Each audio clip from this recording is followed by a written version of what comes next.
Beautiful. It's all happening. Yeah, so I've got a few people now talking, which is great. It's awesome to see everyone here, and a nice little intimate group for us today, which is nice. It should keep it pretty short and succinct, but I'll be able to provide some cool updates on what's happening in our world.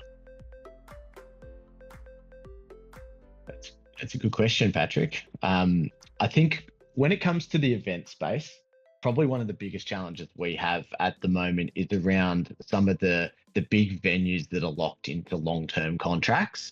So, for example, and this is the same across most countries, we work with different large-scale venues across Australia, and a lot of them are in long-term contracts with, say, your ticket masters, your ticket techs, the big players that are owned by Live Nation. And so they kind of have a little bit of a monopoly on the market when it comes to these larger venues, and so these larger sort of events that happen. That's a big challenge. That's a big challenge. But the good news of what's happening recently, because there's been so many challenges globally around people using Ticketmaster, Ticket Tech, these type of guys, is that these these venues are starting to pull out of these contracts because the people are just getting so annoyed at it and angry, and these companies have such a bad reputation that often the people power is what pushes them over. So even for us, for example, with big venues that we work with, like Sydney Mine Music Bowl, we work with Flemington Racecourse in Australia. These are like the biggest venues in Australia. They've all gone now and had allowed other ticketing companies come in. So, which is great for us. We've been able to, use the other ticketing companies. Ours hasn't been ready yet, so unfortunately can't use eventflo. But, they are starting to open up the market and get rid of that sort of monopoly, which is great for us.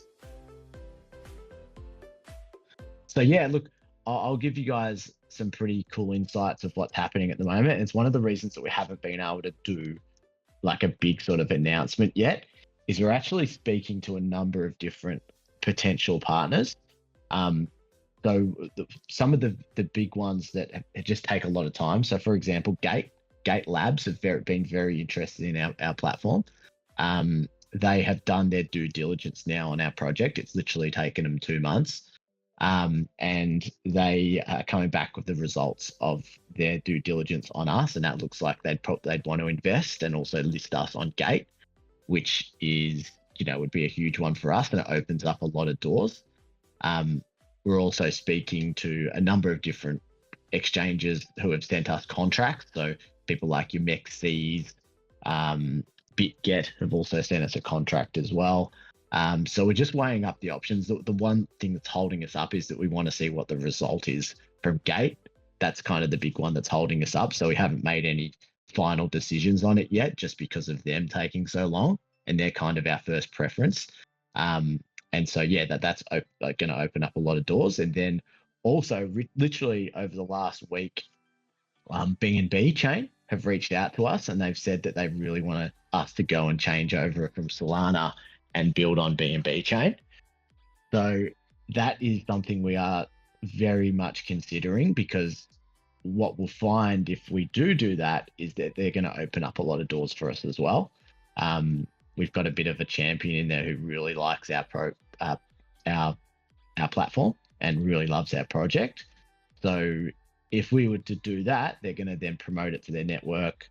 They're going to open up a lot of doors, help us get some grants and things like that. So that's another thing that we're considering.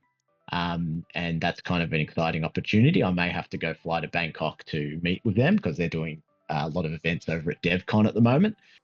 So that's some pretty exciting news. And we're also speaking to a number of VCs too, which means that we're probably going to have to push back our IDO date, which was obviously planned for November. That we were going to plan it for next week, but we may have to push that now back out to end of January, just because we need to let these deals cook and close them.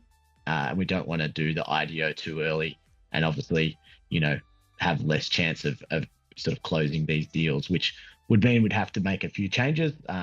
We'd probably push back the prize until that date, but we want to reward our current community members who have put in a lot of work. So we'll probably do a a big prize allocation early and send that out to, the people who are in the top 10. So that's stuff that we're looking at the moment. We'll make a bigger announcement around that once I've had a good chat with the other business partners like Corey, just to see how that could work and how much we'll allocate as a bit of an initial prize.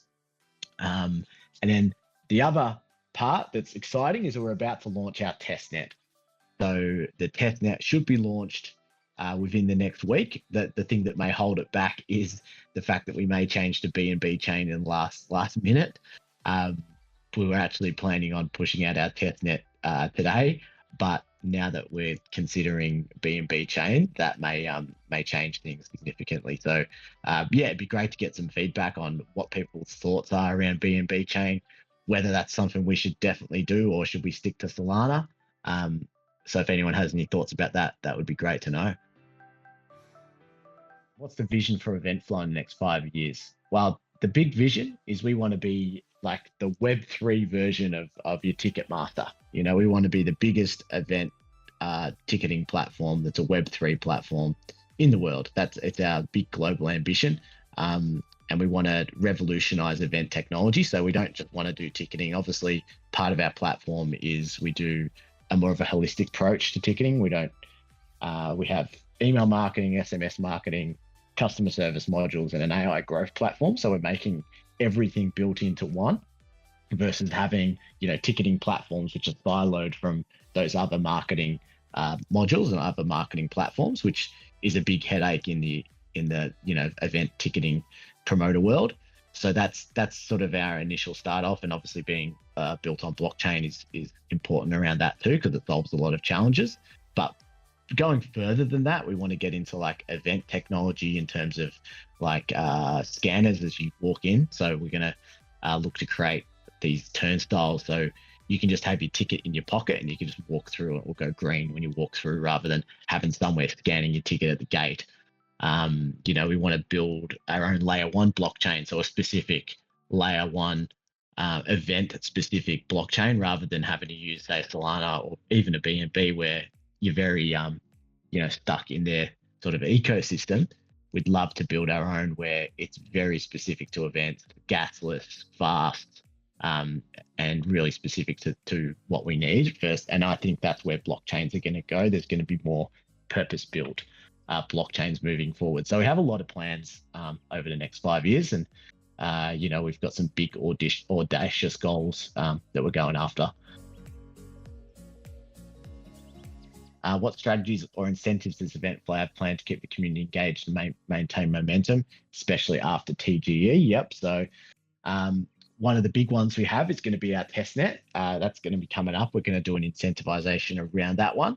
So, we're going to do what's called our own disrupting event technology keynote. Because we're an event platform, we're going to basically run an event where you can register for a free NFT ticket from eventflo, register for the keynote, and then when you attend the keynote, you earn Zealy XP, and then when you attend it, we're going to ask a few quiz questions to make sure everyone was listening attentively, and then we'll do a raffle of the people who obviously joined, attended, answered the questions correctly. Whoever gets it all right, we'll do it. There might be 50 people out of that, and we'll do some prizes out of that. So we want to put at least $1,000 UST around that one.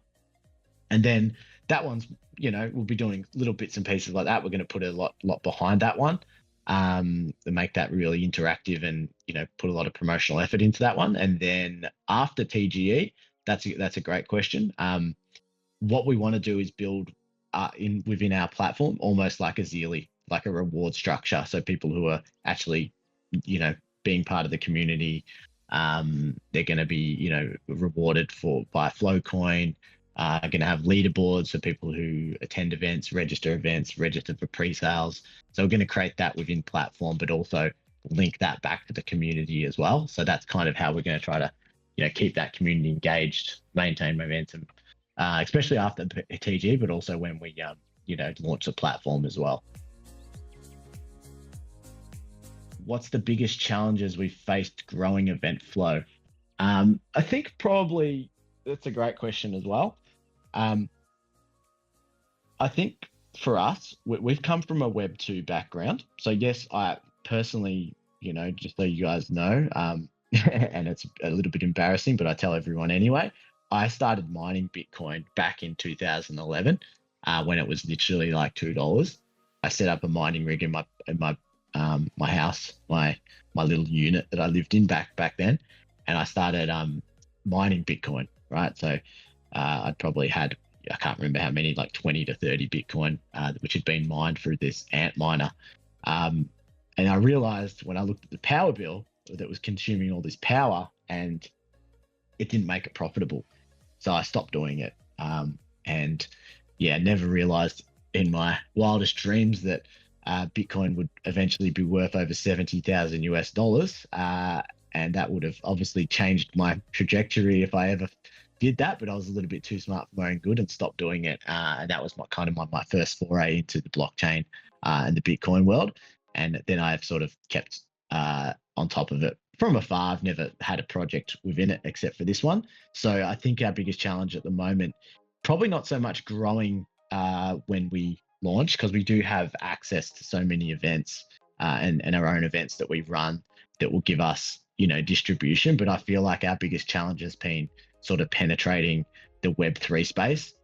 So getting, partners involved, letting people know who we are, what we're doing, and just getting connected with the right people has probably been the biggest challenge for us. But that's something that, we've been working on pretty intently, working with the right people who have been helping us introduce to key people.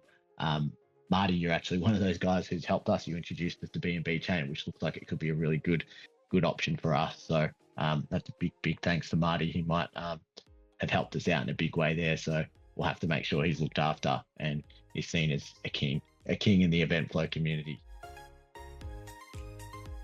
What type of analytics and reporting tools are available to event organizers using eventflo? Another great question. So we're going to have kind of your standard stuff where you can, see all your ticket sales. We're going to have all sorts of different reports around sort of conversion metric. Pretty much similar. Like when we looked at it, we looked at Eventbrite and those types of platforms to model what they do and take inspiration. But then what we did is so if you have a look at Eventbrite, you can pretty much look at their reports and know that you're going to get the same ones of us. But then to layer on top of that, what we're building is our own AI growth tool and analytics tool.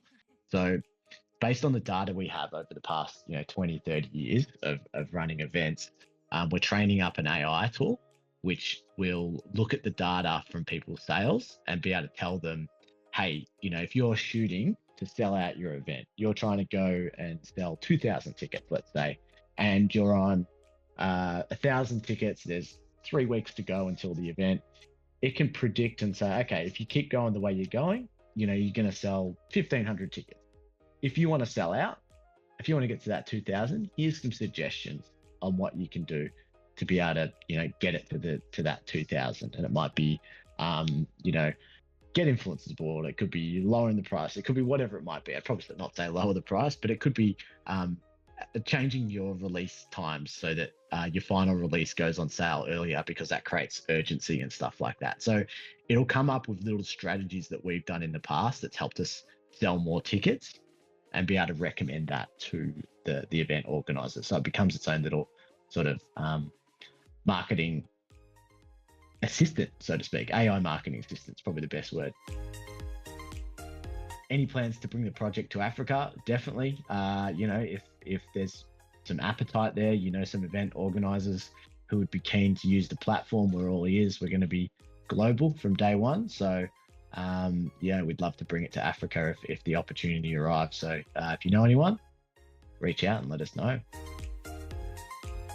BNB is better than Solana, but Solana's a promising network for longer. That's my own take. Yep, I agree. That's it's one that we need to consider take into consideration when we make this decision. So that's why it's taken us a little bit longer, because we need to speak to a lot of different people and make that. It's a big decision, right? And we've told a lot of people that we're on Solana, and we've been, even with our initial seed round investors. So we did do a seed round over the past couple of weeks to angel investors who wanted to get into the token early. And yeah, we've obviously told them to send us their Solana wallet. So now we're probably going to have to change that up and ask them to send a BNB wallet. So there's, it's not as simple as just switching over. We are lucky that we built our platform on EVM originally, the NFT ticketing platform. So it's not too difficult for us to switch over the infrastructure. But, there is a lot of considerations that needs to go into it. But I feel that with the support that they're offering and, the keenness they have of getting us on the platform, probably outweighs the additional effort that we're going to have to put in to switch over. So that's kind of where we're at.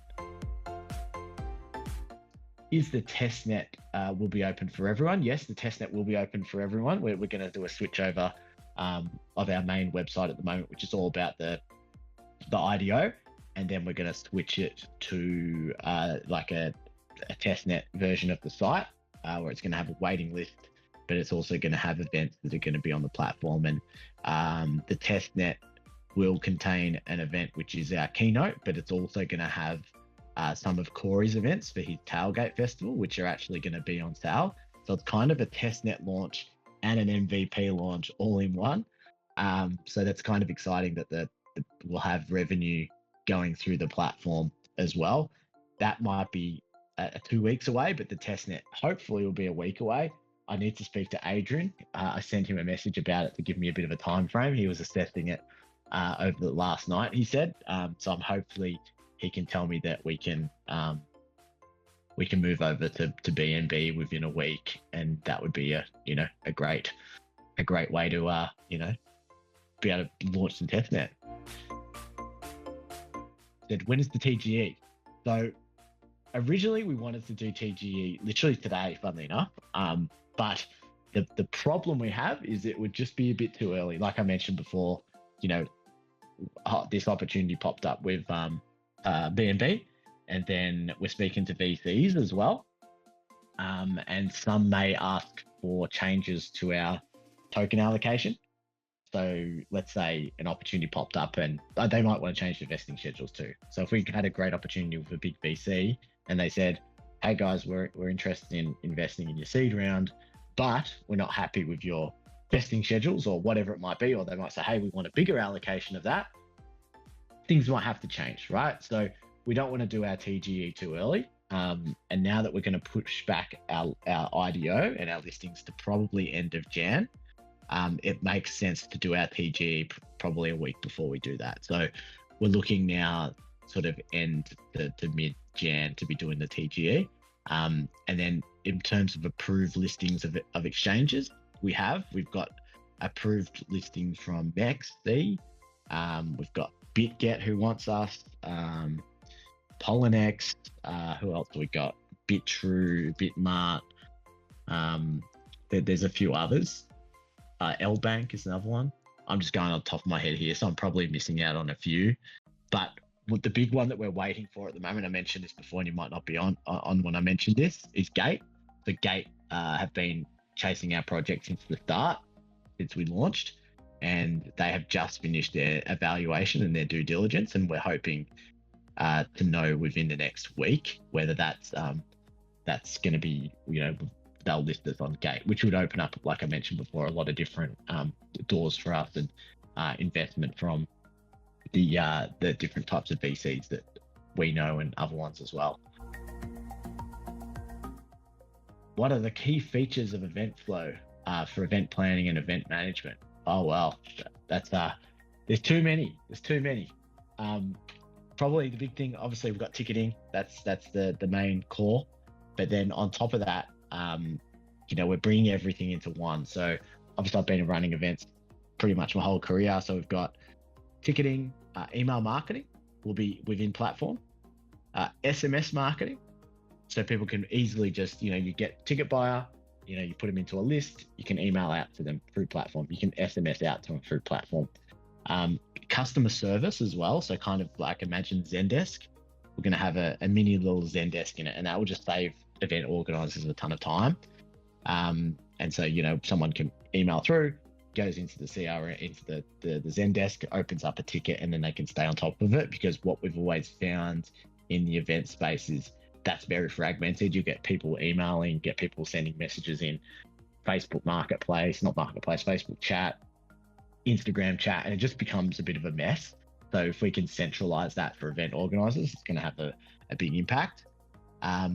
Obviously, there's the analytics as well. So you can, view all your ticket sales, all your data, where people are coming from, all that kind of stuff. And then another big one that we're bringing in is the CRM. So, you can drill down and see what tickets your customers have bought, see their full activity, what customer service inquiries they have, all sorts of stuff like that. And then the other big one would be the AI growth engine that we're going to bring in. That one's probably about 12 months away, because we still need to do a lot of work around the UX of that, and also the training of the model. But that one's going to be cool, where it will actually help you do, sorry, my dog's deciding to bark, that'll actually help you do generative AI. So it can actually help you create the event, and it will also do analytics for you, and like I mentioned before, review where you're at with your sales, and then also make sure that you are on track with your sales as well. So hopefully that answers that question.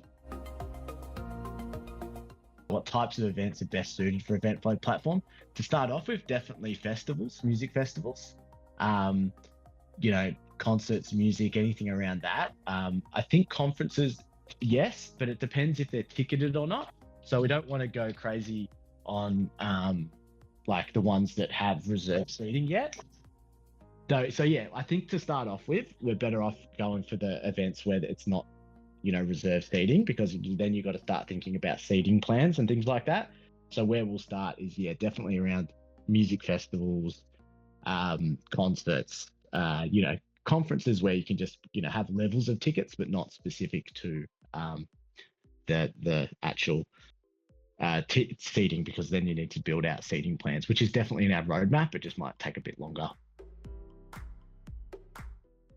How does FloCoin enhance the experience for attendees and organizers? So yeah, that's a good question as well. What we really want to do is create FloCoin into a rewards mechanism. So one of the first use cases that we had that we've decided that would be really cool, and this is a good example to sort of answer this question. At our Reminisce Festival that's coming up in March 2025, we've got we're gonna do the first use case of FloCoin. So we're going to set up like QR codes around the event. And, we'll tell people that there's QR codes hidden around. And then what we'll do is we'll allow people to go up to those QR codes, scan it with the Eventflo app, and that'll give them some FloCoin into their wallet, into their Eventflo wallet. Now we're going to have a FloLounge as well. So we're going to set that up where it'll be a cool little bar and, chill out area. And people can go and use that FloCoin and redeem a drink. So we've already organized a sponsor who's going to give us some stock, and then they can, scan their FloCoin, and then they'll earn a drink or two. We think that's a cool way to sort of start enhancing the experience of people at the event and actually rewarding people. So we also want to use FloCoin as a way where people, kind of like a Zealy, right? So if you buy a certain amount of tickets, if you attend enough events, you register for pre-sales, you refer people, you can start going up on the leaderboard and earning points, which could then earn you FloCoin, which you can then use to buy more tickets. Obviously, you can withdraw them and use them as cash, whatever that might be. So then, we start to reward people who attend events, and that'll get more people wanting to attend events. And then also we can use the FloCoin to reward the organizers as well. So in terms of, let's say the more people you encourage to use FloCoin at your event, you earn more FloCoin. The more tickets you sell on the platform, you earn more FloCoin. So we've got to start thinking about ways that we can gamify the experience for not just attendees, but event organizers as well. And then get everyone, wanting to push and use FloCoin within the platform. And one of the key things that we're going to do as well is that we're going to make this platform exclusive. So we don't want to just take on everyone. We're going to make it so that, people need to apply to be an event organizer on the platform. And during that process, we're going to tell them, hey, if you're using eventflo, you need to be promoting FloCoin. We're not going to let you in unless you actually use this and make sure that your audience actually across it. So we think that's a great way to be able to push more use case of it as well, and get the community, bigger community around it too. I answered that question before around data analytics and reporting, Cosplay, so I won't do that one again, just for everyone who I answered that one before. So how customizable is eventflo for different brand needs? Yes, good question. We're going to make a white label version.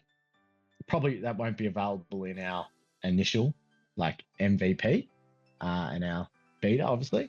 But when we go out to public, we want to create a white label version where, it'd be fully branded to the company.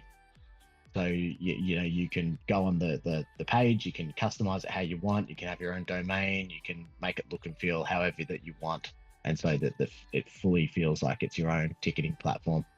It'll be a bit more expensive. We're looking at around because how our platform is going to work, it's going to have a SaaS model, right? So when you sell tickets, yes, eventflo earns a booking fee, $1 to $2 per ticket.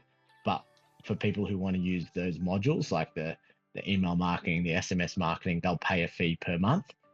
That'll depend on how many contacts they have. So let's say a company comes in with, I don't know, under 1,000 contacts, they might only pay $100 a month. But if they want to go to the white label option, and I think I'm answering your second question here too, Cosplayer, is that it'll be around sort of $250 to $300 a month. But if they have 200,000 contacts, the first plan would probably be more. It might be $1,500 a month. And then, for the white label, it might be $3,000 a month, which would still be significantly cheaper than a lot of the other platforms out there. For example, Richie, who runs hardware, one of my business partners is Reminisce, and he's one of the advisors for the eventflo project. They have around 250,000 in their database, and they're paying about $5,000 a month. So by us charging a lot less, that makes us more attractive to these bigger players as well, because they do get charged a fair bit once they have those big databases. How did eventflo originate? What inspired the creation of the platform? Yep, good question, Patrick. So there's a video on the eventflo.io website. It's with Corey. He sort of talks about our background. So we've been in events for 20 years. Me and Corey actually started DJing together. That's how we met when we were 19. So I'm 39 now. So yeah, that's 20 years ago. And that's when we sort of started running events as well. So yeah, we've obviously run one of the largest music festivals in Australia called Reminisce, and we've ran a lot of other events as well. And we've just always hated event technology and said, this stuff has got to change because it's archaic, it's old school. And that's why we decided to build the platform, because, we wanted something that wasn't just built by tech gurus. We wanted something built by event organizers for event organizers, because we understand it better than anyone. And as long as we partner with the right people, we can, get a good adoption from people in our network, because we've got a lot of event organizers who know us and trust us and are keen to join on the platform. And then, what are the team's long-term aspirations for eventflo? Where do you envision it? I mentioned this one before, where we want to become the global, basically ticket master of Web3, and we want to, be like the Apple of event technology, so to speak, not just be doing ticketing and a technology platform. We want to build cool stuff. We want to build turnstiles. We want to build VR at events. We want to be doing some really cool stuff. So we envision a big audacious goal around, really transforming event technology, just to rehash on what I mentioned earlier. Cool. We're just working through speaking. Yep. Love Bitgate. Wow. Bitgate, Gate.io, Fire. Yep. Love that. Love the energy, guys. Yep. It's great. Here we go. How does eventflo handle customer service and conflict resolution for both organizers and attendees? Again, good question. So we are going to have it's like a Zendesk. That's one of the parts of the modules, which allows, event organizers to communicate effectively and, track all the customer inquiries that do come through. That's always been a big issue for a lot of big events. Like I mentioned before, it does get very fragmented. You get emails coming in, you get Facebook messages, Instagram messages, and all these different platforms. Trying to stay on top of them, it can get very things get lost and fall through the cracks. So for us, creating our own little mini Zendesk within the platform is going to help event organizers stay on top of everything. So that's kind of where we're at with that one. I hope that answers your question. And then cost power, what differentiates eventflo from other event management platforms on the market? Well, a couple of things there. One is we're built by event organizers for event organizers. So a lot of these guys, just like I said, tech heads. And we're also bringing everything together into one platform. So we're not just the ticketing. You'll notice that most other event management platforms, well, specifically ticketing, just do ticketing. They may do email marketing as well. Some are starting to bolt that on, but they don't do everything like we do. So that's kind of our biggest differentiator. And like I mentioned before, the fact that we are, built by event promoters for event promoters and have a big distribution of event promoters who are going to jump on board as well, given our networks. What is the long-term vision for eventflo in the Web3 ecosystem? So like I mentioned before, we see us being the bridge. I don't think I mentioned this before, actually. I see us being the bridge for real world and Web3. I think that at the moment, they're kind of almost segregated. If you look at a lot of the Web3 ticketing platforms, they're a bit too Web3. You have to connect your wallet, you have to do all this stuff. It's quite confronting for people in the Web2 space. So I see us being like a bridge and bringing real world crypto adoption into the real world crypto into the real world, double up. But you know what I mean? Bring crypto into the real world. So making it more legitimate, making it so that there's a good bridge between the two worlds. And what I mean by that is that when someone gets a ticket, they can buy in fiat, they can buy in crypto, whatever it might be. Their ticket is on the blockchain, but they don't know that it's on the blockchain. If they click through to it and investigate, they can find that, but it's not going to be too jarring for them, the Web2 people. So I kind of see us bringing the Web3 space into the real world. That's kind of where I see the long-term vision of eventflo in that Web3 ecosystem. Tokenomics are crucial for the success of any crypto project. Can you elaborate on the FloCoin token distribution impact on community participation and governance? Another good question. Before I do that, I'll answer your question as well, Tobes, around the breeder dog. He's actually a cavoodle. He's a naughty little man sometimes. He's good most of the time, but he's a little cavoodle and loves to bark sometimes. So yeah, it's tokenomics. Back to a more serious question. It's funny because we've had to change our tokenomics a couple of times because based on feedback from different key parties. So right now it's in a good spot. Probably the best place to see the updated one, because the one on the website, it still needs to be edited slightly in terms of the allocation. But if you have a look at the white paper, that's got the most up-to-date one. We've got a certain allocation for the early rounds, like pre-seed, strategic, and then about 10% for the public. We're putting 14% into liquidity. It's going to be locked there as well. And then marketing partnerships, we've put 5% because a fair bit of that will go into our strategic round. And then the ecosystem reserves about 18%. We've got 17% in team and development, and then 15 or about 16% in rewards and incentives. So there's a couple of different ways that's going to work. So we have that rewards and incentives that's going to be used obviously for community building within platform, and we see that as a really big part of the community participation. But also we're going to be doing like a demand function buyback where we'll do rewards around that too. So for example, out of platform revenue, we're going to allocate platform revenue to buying back tokens. Out of the ones that we buy back, we'll burn some supply. but then we'll also distribute from that. So even though we've got a rewards incentives of around 16% to the community, which will be used as like random distributions, maybe it's every quarter, we give it to the leaderboard, similar to sort of a Zealy setup.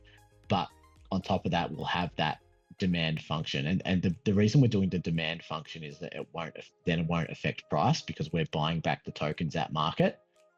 So basically, yeah, we'll every quarter or so we'll do a buyback, and then we'll distribute those back to the community. So super important. And then in terms of the governance component as well, so holders of the flow stakers will be able to get some governance and votes in important decision making. And I think on top of that, even for people who are just in the community, we want to make sure that we take feedback on and build stuff to help, alleviate some of the challenges that people are having. So for example, if like our community was saying to us, hey, I'd love it if you built some sort of leaderboard which shows how many people are selling their tickets or doing this or whatever it might be. There might be some really good suggestions. No matter if you hold FloCoin or you don't, we'd love to take on those suggestions, put them into our roadmap, and then get everyone to vote on them and say, hey, do we think this is a great idea? Should we build this? Because we want it to be a very community-driven platform. Because if you look at your ticket masters and those types of guys who have had a monopoly over the market, they've never done that kind of stuff. They're always just just building what they think is best for everyone. But I prefer to take feedback on from event organizers, the community, and say, hey guys, what would you like us to build? This? Okay, cool. What does everyone think? If it's a big yes, let's build it. That's kind of how I see the platform evolving, making it a platform with the people. Yes, so there's more people think the dog is part of the project. He is actually the chief happiness officer. His name's Barry, the CHO. I should put him on the website because yes, he'll be making sure everyone stays happy within the business and the community. So what have we got here? How does eventflo handle refunds, cancellation for event tickets? Good question. That'll really depend on the event organizer. So the event organizers often decide on that, and we'll just facilitate it as a platform. So yeah, for cancellations, it's going to come down to what they decide. So for example, when we ran Reminisce back in 2020, our event got cancelled a week before it was about to happen because of COVID, which hurt because that's we're in Australia, and we'd sold like $1 million worth of tickets, and we had to decide, okay, what are we going to do with that? We held on to the funds for a little bit before, because we didn't know with what was going on with COVID. But then once we realized, it's probably going to be a while before we could run a large scale event, we ended up having to refund everyone, which cost us a lot of money, but it was the right thing to do. So it ultimately comes down to the event organizer, those sorts of decisions, and we just facilitate that. How does eventflo handle real-time communication, such as sending notifications, alerts, updates to attendees during the event? Yeah, so what we're planning on doing is having like push notifications via the app. We think that'll be cool, so therefore event organizers can send, notifications about stuff. It might be like, hey, you've got merch on for sale, 20% off, go down to the merch store now, that sort of stuff. So that's kind of how we were thinking of handling that one. Again, we could do emails and stuff, but I feel like when you're at an event, you're probably not really checking your email. That is an option, but I feel like the push notification would get the most traction. Let's have a look. How does eventflo empower event organizers to regain control over their events and their data? Well, the big thing there is that they get access to everything, that's all theirs. The data within the platform, they can pull it out, they can see all the data, they can export it. We'll just, we're not planning on locking that data down or anything like that. We want to give them full control over it, and that's theirs. We're not there to control people, if that makes sense, because that's not what we'd want. VR at events, yes. How I see it, I think with VR events, what I was kind of envisioning with that is, I don't think it's there yet, the technology. It's on our roadmap.